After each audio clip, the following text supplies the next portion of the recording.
Pernah nggak sih kamu rajin jogging tiap pagi, ngatur makan, tapi angka di timbangan tetap keras kepala di posisi yang sama?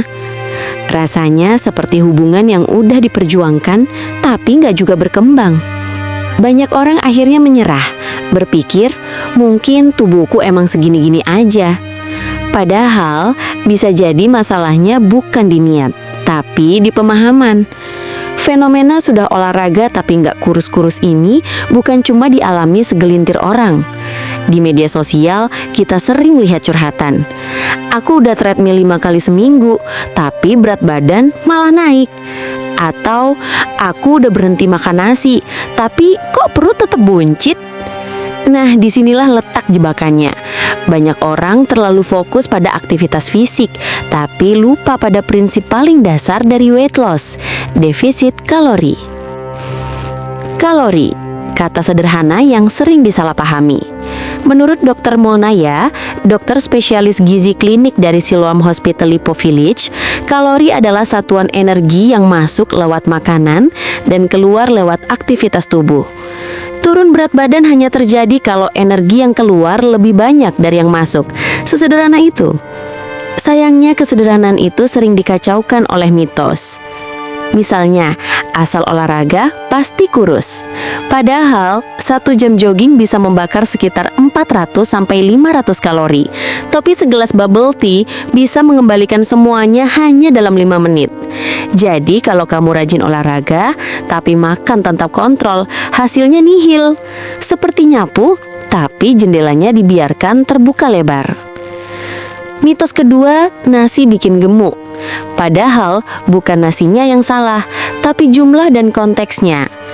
Menurut Dr. Mulnaya, karbohidrat justru dibutuhkan tubuh untuk menjalankan fungsi vital seperti otak dan jantung.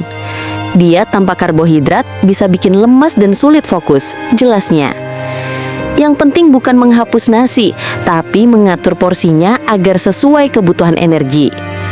Lalu ada juga yang percaya bahwa diet harus lapar. Ini keliru besar. Dr. Michael Greger dalam bukunya How Not to Diet menjelaskan rasa lapar berlebihan justru membuat tubuh panik dan memperlambat metabolisme. Diet yang baik adalah diet yang bisa dijalani dengan enjoy, bukan menyiksa diri. Dr. Jason Fung, penulis The Obesity Code, menambahkan pola makan modern sering membuat tubuh kelebihan insulin, hormon yang menyimpan lemak. Jadi, bukan hanya soal berapa banyak kita makan, tapi juga seberapa sering kita memberi tubuh kesempatan beristirahat dari proses makan. Sementara itu, data dari Harvard Health Publishing menunjukkan bahwa 70-80% keberhasilan menurunkan berat badan ditentukan oleh gaya hidup dan pola makan, bukan faktor genetik. Jadi kalau kamu menyalahkan keturunan, mungkin kamu hanya belum menemukan ritme hidup yang cocok. Jangan-jangan kita bukan kurang niat, tapi salah strategi. Seringkali kita memaksa tubuh untuk berubah cepat, padahal yang perlu diubah dulu justru mindsetnya. Weight loss bukan proyek jangka pendek, tapi investasi jangka panjang. Bayangkan kalori seperti saldo bank. Kalau yang keluar lebih banyak dari yang masuk, saldo berkurang. Tapi kalau kamu tarik terlalu banyak, sistem keuangan tubuh bisa kolaps. Karena itu, diet ekstrim yang memangkas kalori terlalu drastis biasanya berujung gagal. Tubuh butuh nutrisi seimbang agar tetap bisa berfungsi normal. Itulah mengapa menurut Dr. Mulnaya, setiap diet harus bersifat personalized. Diet yang cocok untuk si A belum tentu cocok untuk si B. Faktor aktivitas, usia, metabolisme, bahkan kondisi mental punya peran besar. Dan yang terpenting, diet bukan tentang meniru tren TikTok, tapi tentang mengenali diri sendiri. Weight loss bukan hukuman tapi gaya hidup. Kita sering melihat diet sebagai bentuk penebusan dosa setelah makan banyak. Padahal, tubuh bukan musuh yang harus dilawan, melainkan mitra yang perlu diajak kerjasama. Sebuah riset WHO 2024 menyebutkan bahwa obesitas kini bukan hanya soal penampilan, tapi indikator penting kesehatan global. Namun pendekatannya tidak bisa lagi sekadar larangan, melainkan pendidikan dan perubahan perilaku. Artinya, Kamu tak perlu jadi budak timbangan.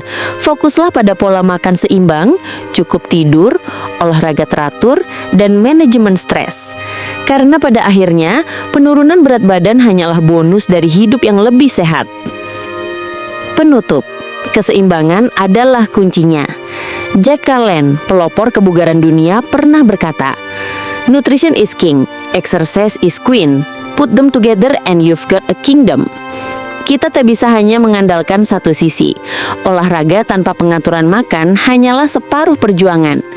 Dan dia tanpa aktivitas fisik juga tak akan maksimal. Jadi kalau kamu merasa sudah melakukan semuanya tapi belum berhasil, jangan buru-buru putus asa. Mungkin bukan tubuhmu yang gagal, mungkin strateginya yang perlu disesuaikan. Mulailah dari hal sederhana. Pahami tubuhmu, nikmati prosesnya, dan berhenti memusuhi makanan. Karena tubuh yang sehat bukan yang paling kurus, tapi yang paling seimbang dan bahagia.